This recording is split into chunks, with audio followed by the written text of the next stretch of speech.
On this Tuesday night, allegations about a top soldier. A Global News investigation into former Chief of the Defence Staff, General Jonathan Vance. Made in Canada, a new plan to produce a COVID vaccine. Tens of millions of Novavax COVID-19 doses will be made right here at home. Why it won't be ramped up until later this year. The challenge containing highly transmissible variants. To let up now is like putting, with the new variants in the population, is like putting gasoline on the fire. We look at the risk to schools. And he became famous for walking laps in his garden and inspiring millions. The tributes to Captain Sir Tom Moore.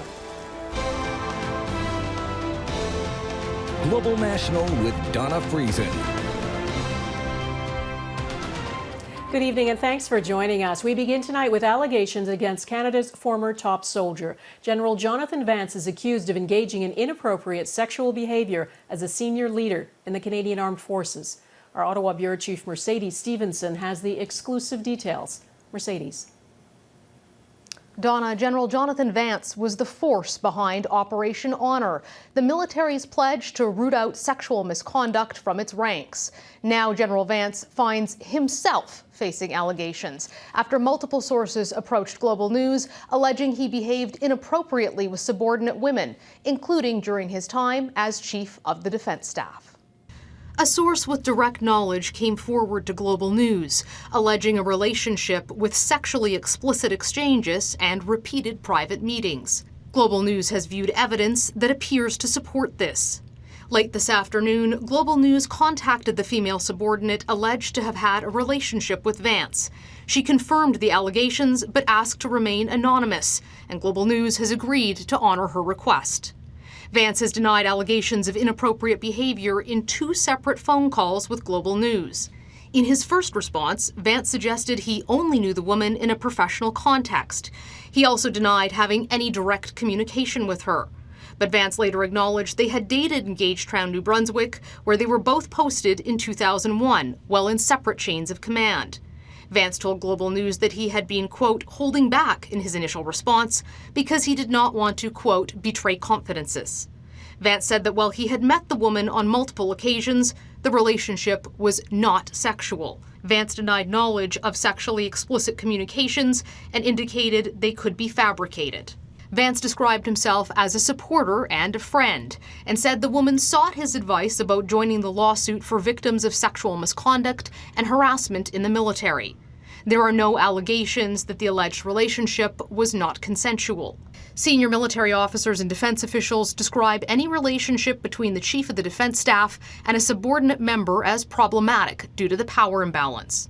Former Brigadier General Daniel Menard was charged in 2010 under Section 129 of the National Defence Act for having a relationship with a subordinate while leading Canada's task force in Afghanistan. He was relieved of his command and replaced by Vance. Sources also alleged to Global News that Vance made a sexual comment towards a second, much younger junior soldier before becoming Chief of the Defence Staff, which a source described as unwanted.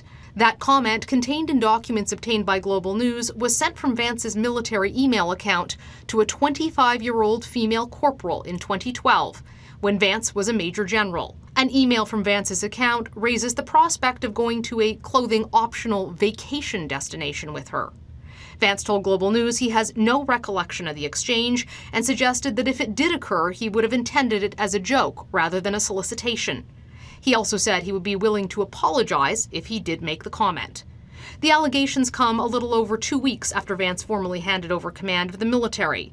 Vance's tenure as Chief of the Defence Staff was marked by a cultural and legal reckoning over rampant sexual misconduct in the military's ranks.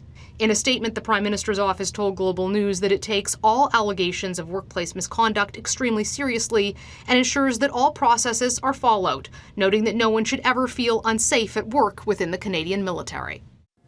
Defence Minister Harjit Sajjan's office told Global News that the minister has always insisted that any and all allegations brought to his attention should be reported to the appropriate authorities so that any necessary investigations can begin. Donna? All right, Mercedes Stephenson in Ottawa, thanks. Turning now to the pandemic. After weeks of dropping case numbers, it may appear the COVID-19 crisis is beginning to ease. But there continue to be warnings Canada is not in the clear. More cases of the highly contagious new variants are being detected every day. New Brunswick and Saskatchewan confirmed their first cases of the UK variant today. At least 148 variant cases have been detected across the country. It's likely many more are undetected.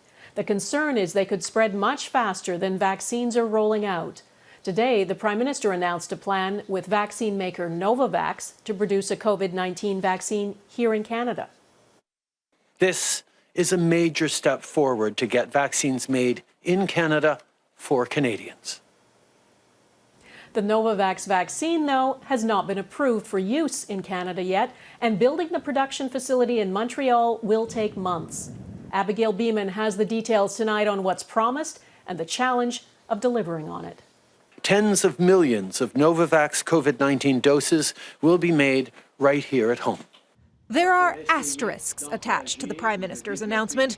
The Novavax vaccine needs to be approved by Health Canada. The National Research Council's new plant needs to be built.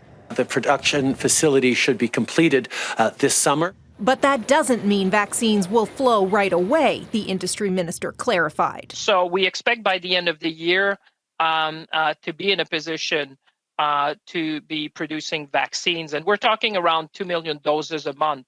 Neither Novavax nor the NRC responded to an interview request, but VIDO at the University of Saskatchewan, the Vaccine and Infectious Disease Organization, painted a similar picture. The Prime Minister announced it can produce up to 40 million doses a year once its new facility is built. The schedule is for construction to be completed by the end of October. It doesn't expect to be making vaccines until about the middle of 2022. These are very complex facilities, and so the regulator will want to come in and make sure that what we have built is to the standard and meets all the necessary requirements.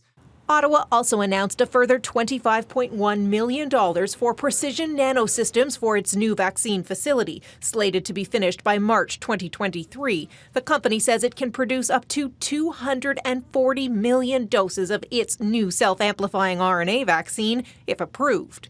RNA vaccines, as a general class, will be the technology that allows for changes to chase after any mutations of the pathogen of the virus.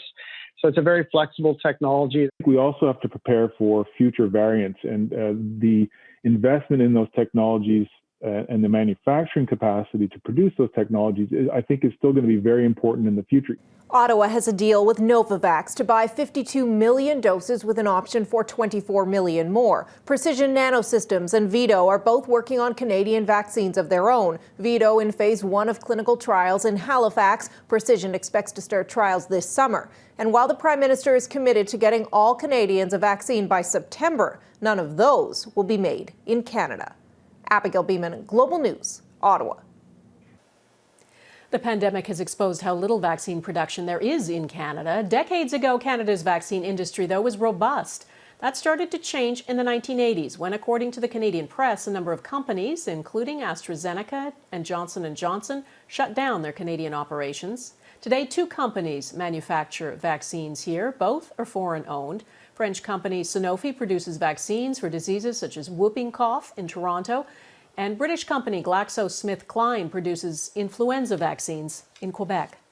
One of the vaccines approved for use in Canada, the Pfizer-BioNTech vaccine, requires special syringes to extract every dose possible from each vial. The federal government says it has ordered 64 million of what are called low dead space syringes. They maximize the extraction of doses from each vial. Pfizer-BioNTech is pushing Health Canada to stretch the number of doses in each vial from 5 to 6. The first shipment of 1 million of the special syringes is expected this week. New Brunswick's chief medical officer made clear today how difficult it could be to get ahead of the highly contagious new variants. From January 5th to January 28th, New Brunswick recorded 567 cases of COVID-19. If those numbers involve the UK variant, it's estimated New Brunswick would have had over 1,000 cases. And in a best-case scenario, case numbers would jump to over 6,000 by the end of February. As Heather Yurix West reports, the variants are sweeping through other countries and are now being detected in Canadian schools. New Brunswick is taking no chances. After detecting its first 3 cases of the UK variant, officials are already considering additional measures to prevent further spread. It is a really fast-moving strain. It infects people very, very quickly and in higher numbers. The biggest concern is what happens if these variants are allowed to spread.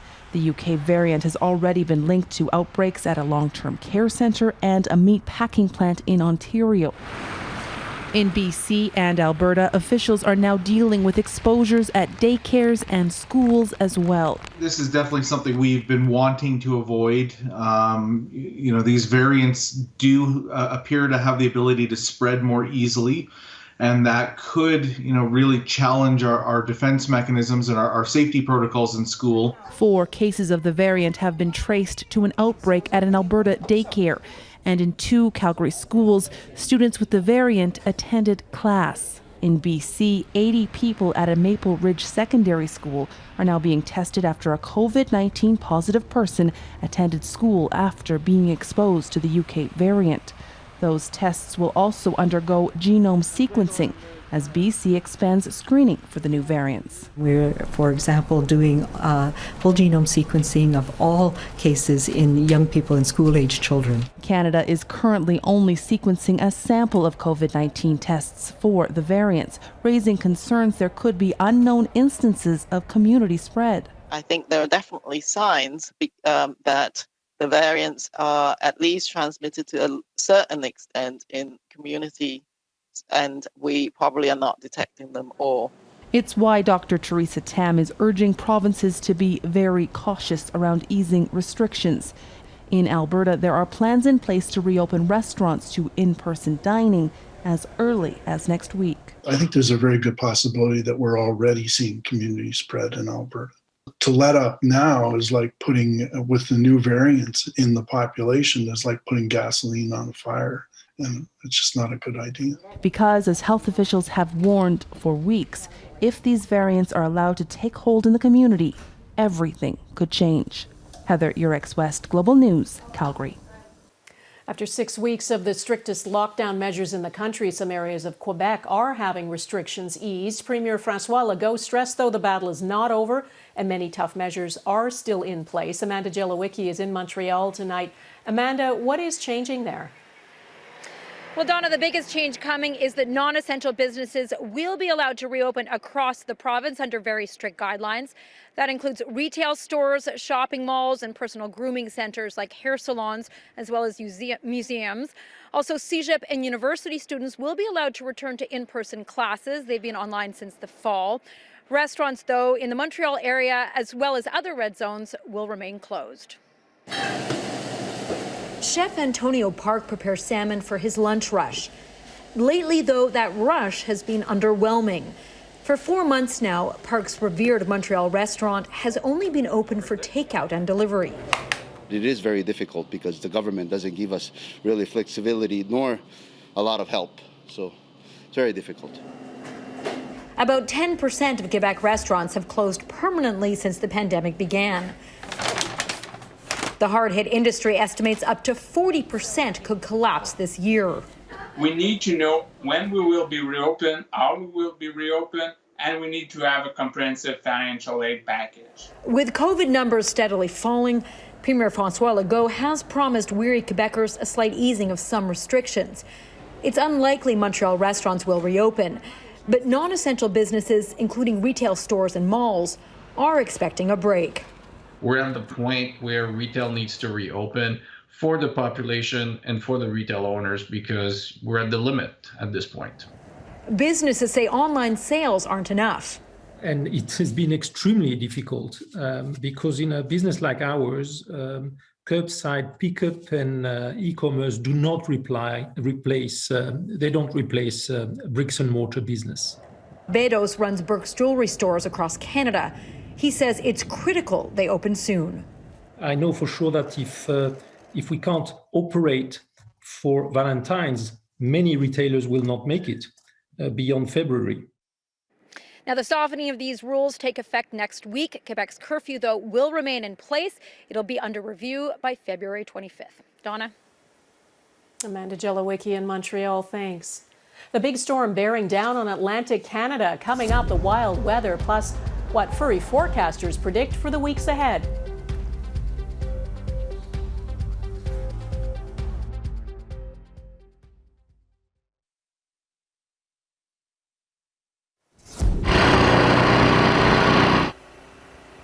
They are cleaning up on the U.S. East Coast after that powerful nor'easter. The slow-moving storm dumped more than 70 centimeters of snow in Pennsylvania, where at least 4 people died, and a disaster emergency has been declared.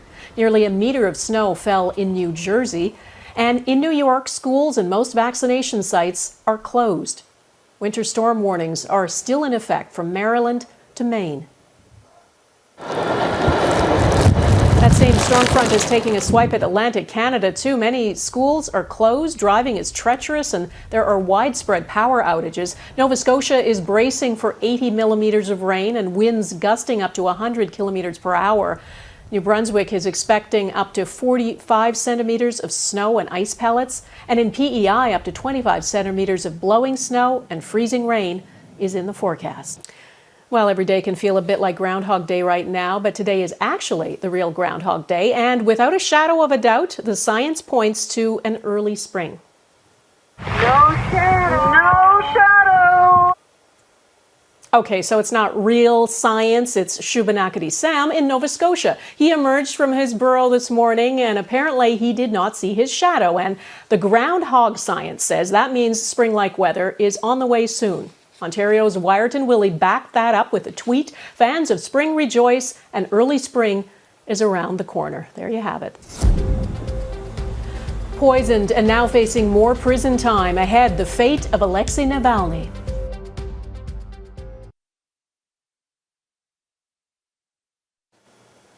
A Russian court has sentenced opposition leader Alexei Navalny to 3.5 years in a penal colony.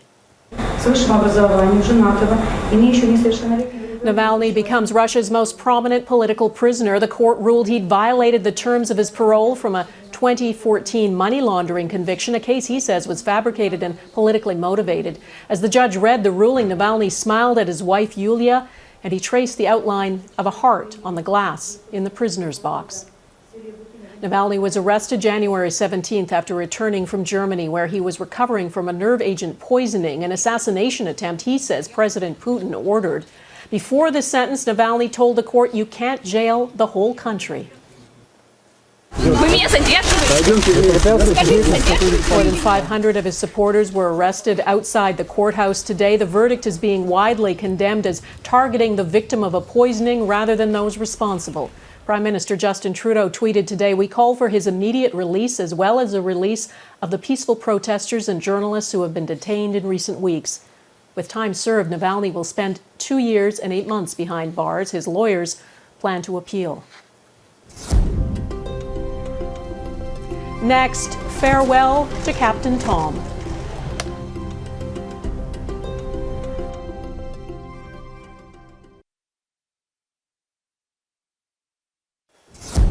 Just follow the money. One of cinema's best-known lines delivered by actor Hal Holbrook, who has passed away. His career spanned 6 decades on film, television, and on stage. Holbrook died January 23rd at his home in California. His assistant made the news public last night. Holbrook is remembered for dozens of roles, from playing King Lear to Abe Lincoln, but the standout was his one-man show, Mark Twain Tonight. The show was his creation, and he performed it thousands of times. Holbrook was 95 years old. There is another passing to report tonight. Captain Sir Tom Moore, who became famous as he approached his 100th birthday, has passed away after testing positive for COVID-19. Cared for in his final hours by staff at the National Healthcare Service he raised millions for. Prime Minister Boris Johnson paid tribute to the retired Army officer today, calling him not just a national inspiration, but a beacon of hope for the whole world. Captain Sir Tom Moore was a hero in the truest sense of the word. In the dark days of the Second World War, he fought for freedom, and in the face of this country's deepest post-war crisis, he united us all. The Queen, who awarded Moore a knighthood this summer, said in a statement she very much enjoyed meeting Captain Sir Tom and his family at Windsor last year, and that her thoughts and those of the royal family are with them. Redmond Shannon reminds us why an elderly man doing laps in his garden captured our hearts. Most war veterans who live to reach 100 might reasonably accept that their best days are behind them, but not Captain Sir Tom Moore. His book was called Tomorrow Will Be a Good Day, an attitude that propelled him up and down his backyard, raising $57 million for healthcare workers. I'm delighted that the effort that we set up for such a small sum has turned into this enormous sum of money, and the cause is so good. A senior, a war veteran, a unifying figure. If Captain Tom hadn't existed, the British government might have had to invent him. He became not just a national inspiration, but a beacon of hope for the world. That global fame didn't go to his head, but revealed his humility. I've spoken to so many countries throughout the world. I've had to pick up my geography quite a bit. That was quite amazing, all those places. The British Army made their man an honorary colonel, and the Queen made him a knight. Sir Thomas sounds very nice, but inside I haven't changed. Nothing's changed inside. Moore even met with British sporting royalty. I knew I had to dress up today. I'm not going to put this on because it's the only jacket I've got. Moore died after testing positive for COVID-19, the same unforgiving virus he did so much to tackle. An irony not lost on those who admired him. It's maybe a bit symbolic or a bit poetic, but if so, it's a very sad poem. I work for the NHS and it means a huge amount for us, that everything you've done, an incredible life you've lived. Thanks very much. Thank you very much. That just about sums it up. Redmond Shannon, Global News, London. And that is Global National for this Tuesday. I'm Donna Friesen. Tonight's Your Canada is this neighbourhood ice rink in the nation's capital. Thanks for watching. I'll see you back here tomorrow. Take care of yourselves. Bye-bye.